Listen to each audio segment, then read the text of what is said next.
So SB Nation and Bloody Elbow have tried to sabotage the UFC again, or at the very least just be super obnoxious. But in this case, actually sabotage fights that matter. Like sabotage fights that matter. You think I'm joking, right? You think I'm joking. Because I've always wondered, like, why do I know the political leanings of an MMA site? I've always wondered that, right? Like, why do I know that? Why do I know that Bloody Elbow is hardcore on one side or the other? Does that seem relevant? I feel like the UFC has done a pretty good job of staying neutral right up until actually Dana endorsed Trump. Maybe not neutral. So maybe that's all it is, right? Maybe that's why they do it, because Dana, Masvidal, Colby, supported, their absolute the tyrant that they think is going to destroy the world. How can we respond to this? Well, let's try to get Joe Rogan kicked out of the UFC. Yeah, that'll help. What? What do you mean? How is that going to help anything? Joe Rogan is a misinformation spreading piece of garbage. Let's get him out of there. Plus, it'll really piss Dana off. Oh, okay. I see what you're doing. Awesome. That failed. What can we do now? Well, let's just try to undermine their fights. Let's make them look like they're international terror. Like the terror. I almost finished that word and realized that they don't like it. So what am I talking about? Talking about this news story. UFC continues to book fighters tied to Kadyrov Amat's MMA gym despite U.S. sanctions. Now, sounds innocuous enough, right? Albert Duraev, Said Nurmagomedov, Magomed Ankalaev have all been booked to upcoming UFC bouts. Okay, cool. First line, just so you know exactly where these guys sit. First line. The UFC continues to play with fire. Oh my gosh. You mean the UFC is booking fighters that are technically on the other side of this war that they have absolutely nothing to do with? Oh, that's cool. I mean, I know when I'm... Sorry, let me just continue. Getting ahead of myself. The Las Vegas-based mixed martial arts organization is still booking fighters affiliated to Chechen dictator Ramzan Kadyrov's Akhmat MMA Fight Club, despite the gym and its affiliates being sanctioned by U.S. Department of Treasury. Over the past few weeks, okay, so you got it, right? So fill in the blank of the rest of this article being that Kadyrov is on the side with Russia against Ukraine. Kadyrov is sending troops to support Russia against Ukraine, right? And in case you guys haven't noticed, if you have your pronouns in your bio, you also generally have a Ukraine flag as your profile picture. So listen, if they hate Joe Rogan, guess who they're passionately supporting? It's like, dude, didn't you guys get the memo? They already passed the $40 billion spending bill. No one cares of it anymore. Like the people that have convinced you that this is really important, they don't care anymore. They don't care. They got their money, dude. They passed the $40 billion spending bill. They got their money. They don't care. You care still, but they don't care. That's why you don't see it in the media anymore. Now they're starting to report like, oh gosh, the Ukrainian, the units, they won't even fight. They're losing the war. It's like, I thought they were winning. So we passed a $40 billion spending bill. Now they're losing. I don't understand. What's happening? They're all, what, you guys are still about this Ukraine thing? So, yeah. So they're writing articles saying that the UFC is violating sanctions set by the U.S. Treasury against Russia by booking Russian fighters. Because I know when I think, how can we affect change? How can we do it, you guys? How can we do it? Well, if we want to end the war between Russia and Ukraine, I think what we need to do is just make sure that no Russian fighters get any fights in the UFC. Why on earth would that matter? Because we need to hit them where it hurts. Okay, so you think that the Chechen dictator is going to stop sending troops to support Russia if you don't book a few of his MMA fighters for UFC fights? That's not the point. Then what's the point? We need to hit them where it hurts. Okay, well, that doesn't hurt. All that does, you know who that hurts? Hurts the fighters. Hurts the American fighters that are set to fight them. Hurts the Russian fighters who have nothing to do with any of this. You think that like Kadyrov was all beep, beep, beep, beep. Ankalaev, listen, man.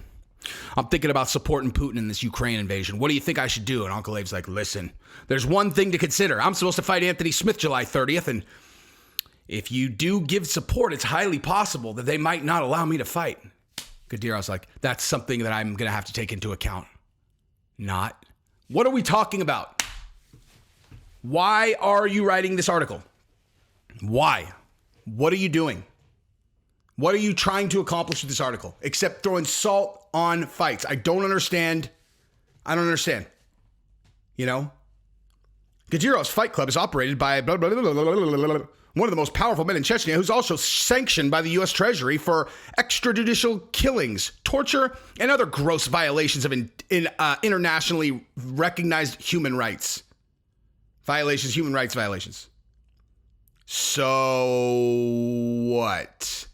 So we don't let any of the fighters that come out of that gym fight because of what? I mean, are we serious? We're doing this? We're doing this. Really? We're doing this in the fight business.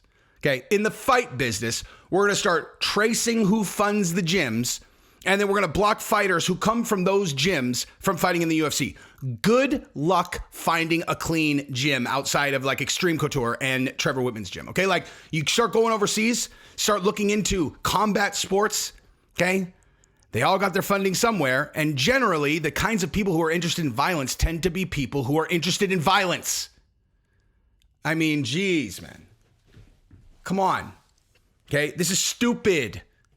This is not going to affect anything. The only thing that gets, this is my whole point. This is like people who watch my other channel, Jesse on Everything, which by the way, I just did a video about Leah Thomas yesterday, who lost to another trans swimmer. Isn't that insane? A Yale swimmer who was trans beat trans Leah Thomas in a swim meet. You guys didn't know about that. I did a video about that yesterday. In addition to that, I also did one about the Texas shooting. On the cover, on the thumbnail, it says suspended. It's about Ethan Klein, but it's mostly about the shooting.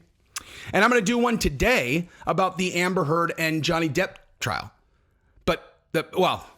Because Johnny's already won no matter what happens. Even if Johnny loses the trial, he already won. And I'll explain exactly why in the video. But nonetheless, if you guys watch that channel, then you already know, like, I have a real logical way of looking at things, right? Where it's like, okay, you want to do this thing? Why?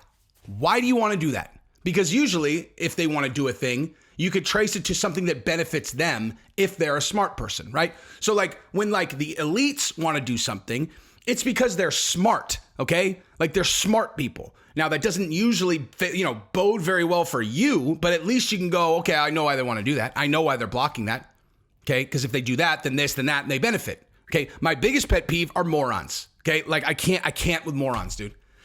Morons. Hey, moron who wrote this. What is the benefit if they block those fighters from fighting? Go. Well, it's about support for Ukraine. How on earth are you supporting Ukraine by not letting Ankalaev fight Anthony Smith? Explain that to me. How are you helping anyone by blocking Buckley from having an opponent? Okay. Who is getting helped? I think that you're looking at it wrong. I think I'm looking at it right, dude. If you can't find a single person to benefit from a thing that you're recommending and nothing happens except other people, generally small people, get hurt, then you are recommending a stupid thing, which is exactly what the UFC continues to play with fire. Well, there is the other thing. What thing? It'll hurt the UFC. And how is that good? The UFC stands for some disgusting, disgusting practices. Hey, bitch, you're a fucking writer for Bloody Elbow. Okay? If you want to argue about specific things the UFC does that are going to benefit someone, then do that. Otherwise, shut the fuck up, okay? Stop trying to get Joe Rogan's job taken away. Stop trying to take money out of these guys' pockets and the guys are going to fight. Because there's no benefit. You're a brainwashed fucking drone, dude. That's my biggest pet peeve about these people. It's like, what's your vision? They're just nasty and they don't realize it. They're just like, I don't like UFC. Let's attack them. Okay, cool. Like, who? You're not going to hurt Dana. You're not going to, the people who actually post it, they're like, well, fighter pay is a thing. They have been taking advantage of the fighters for years. Okay, cool. Good point. How is this going to help that?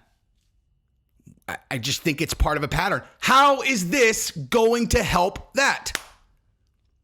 I'm just saying we need to chop them down a little bit. This doesn't chop them down, dude. Okay, you're just attacking them because you don't like them. You don't have a plan. You're not a smart person. You're just being nasty and writing propaganda. How does getting Joe kicked off of the UFC broadcast help anything? Well, Joe was spreading misinformation. Was he doing it at the UFC? And was it actually misinformation? Did you keep on, keeping up with like current events? Did it end up being misinformation or not? Fucking morons. I can't, dude. Anyway, so yeah, fuck you, Bloody Elbow. Peace.